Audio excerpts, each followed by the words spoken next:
Hello, this is Photoshop Dude, and in this tutorial I want to show you how to create professional Adobe icons. Most people just add a gradient and then text. Honestly, that looks nothing like it. So if we go into Photoshop, here I have a 500 by 500 pixel canvas which is transparent. So in all respect, the people who done this are pretty much right with the gradient thing. I mean, not this icon is right, but most of the tutorials on YouTube, they just use gradient and text. So, as we can see, the lighter gradient's on top, and there's a darker one on the bottom. So I'm going to select my first primary colour as a light blue. So if I just left click on that, it will open a new window called Color Picker, and we're going to make that a light blue. So by scrolling your mouse over here, you get a different variety of colours, and by moving it over here you can set the darkness or lightness. So there's a pretty dark, pretty light blue. So we're going to click the OK button once we're happy with our colour. And then we're going to select our foreground colour. So you see this red box. Your one don't necessarily be red, but just left click on that. And now we're going to move our cursor onto that blue box and click it, so it gets the exact same colour. So then all we have to do is make it darker by clicking on a darker patch of the area. So once we're done, I'm just going to click the OK button using the left mouse button. Now, you may not have the gradient tool selected. By default, there's different ways to access it, but I recommend just going to the side kind of taskbar or something. It will either have one of these two icons. This is a gradient tool. This is a paint bucket tool. If it's on the gradient tool, then you can just use it. Although if it's on the paint bucket tool, you can either scroll your cursor over it and hold down your left mouse button, or right click on it. Then select the gradient tool. Then you'll notice at the top here, or that's where it is by default, we have all these different options. Make sure the first one's selected, which is called linear. And if we just click on this one here, this little bar, which is the last gradient I used, it will open this new window titled Gradient Editor. All we're going to do is click on this first preset, which is the two colours which we have there. Then we're going to click OK.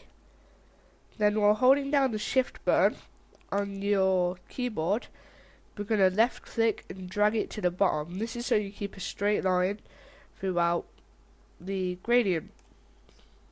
Now as you can see, we've got a nice looking gradient there, although I think we should change that a bit. So let's just keep using the gradient until we get a good result which we're happy with.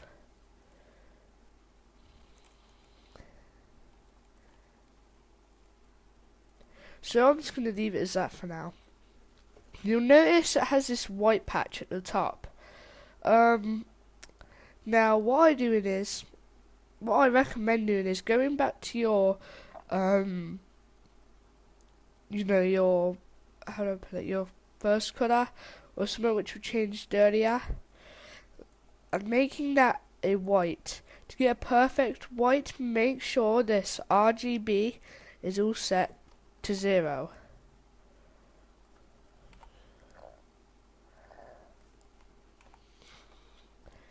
Oh, sorry, that makes it black. What was I thinking?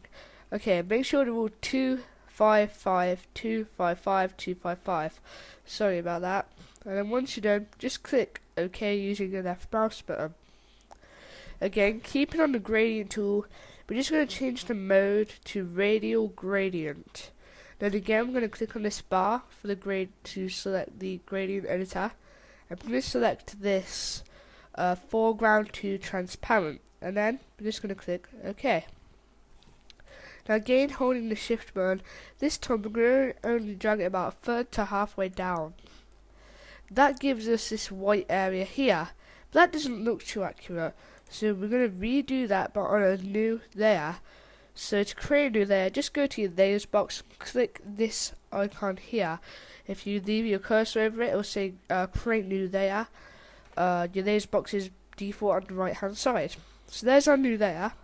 I'm just going to do that gradient again, as I just shown you.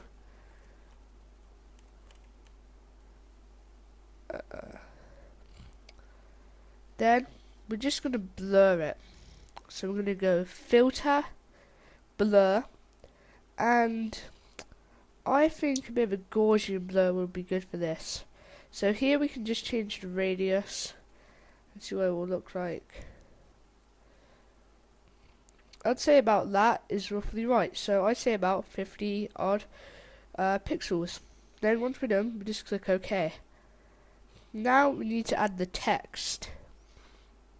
So if you just get our text tool in the layers box and make sure it's on the first option by right clicking on the icon or holding down your left mouse button and selecting the horizontal type tool.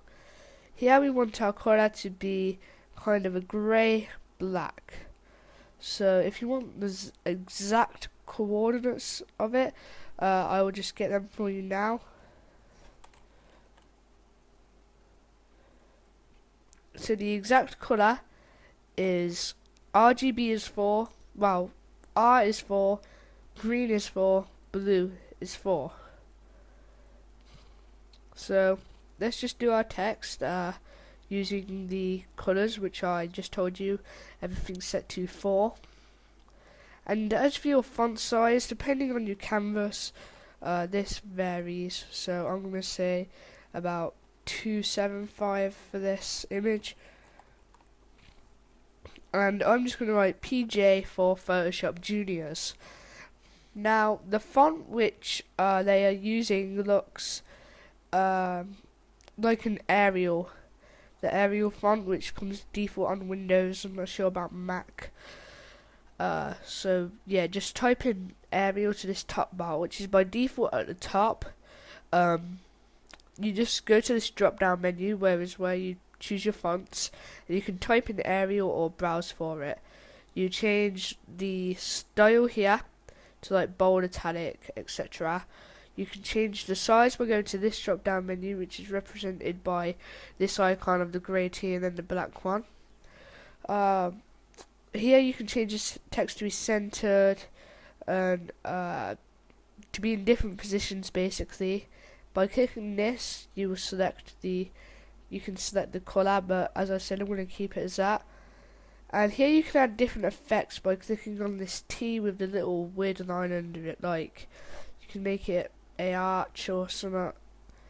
It don't really look, it looks good, but that's not what we want right now. So once we're done, we can either press enter on the keyboard or press this little tick here.